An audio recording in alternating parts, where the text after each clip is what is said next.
United States, the UN, and other world powers on Tuesday condemned an Israeli airstrike that mistakenly killed 7 aid workers in Gaza. Video obtained by Reuters showed a large hole in the roof of a four-wheel drive vehicle belonging to the World Central Kitchen, a charity founded by celebrity chef Jose Andres. Paramedics were seen moving bodies into a hospital and displaying the passports of 3 of those killed. U.S. National Security Council Coordinator for Strategic Communications John Kirby said the White House was outraged by the attack. I think by saying we're outraged, I think you can fairly characterize that as condemning the strike itself. Of course, I mean, nobody wants to see this kind of violence happen to humanitarian aid workers who, as was noted earlier, were doing all the right things.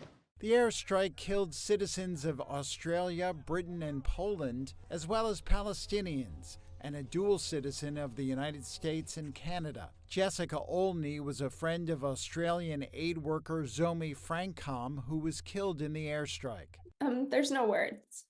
You know, these are some of the best people out there doing the most important work. And people like Zomi are so selfless and only doing what they do because of their love for humanity. There's no other reason. It makes me feel like humanity has reached a new low to see something like this happen.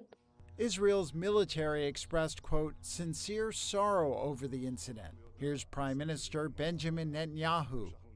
Unfortunately, in the last day, there was a tragic case of our forces unintentionally hitting innocent people in the Gaza Strip. This happens in wartime. We are thoroughly looking into it, are in contact with the government, and will do everything to ensure it does not happen again.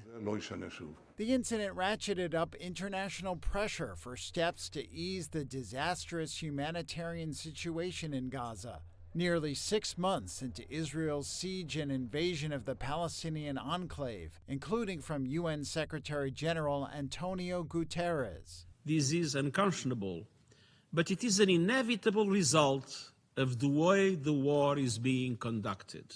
It demonstrates yet again the urgent need for an immediate humanitarian ceasefire, the unconditional release of all hostages, and the expansion of humanitarian aid into Gaza, as the Security Council demanded in its resolution last week.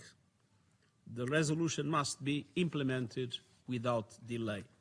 The Israeli military pledged an investigation into the deaths of the aid workers by an independent, professional, and expert body.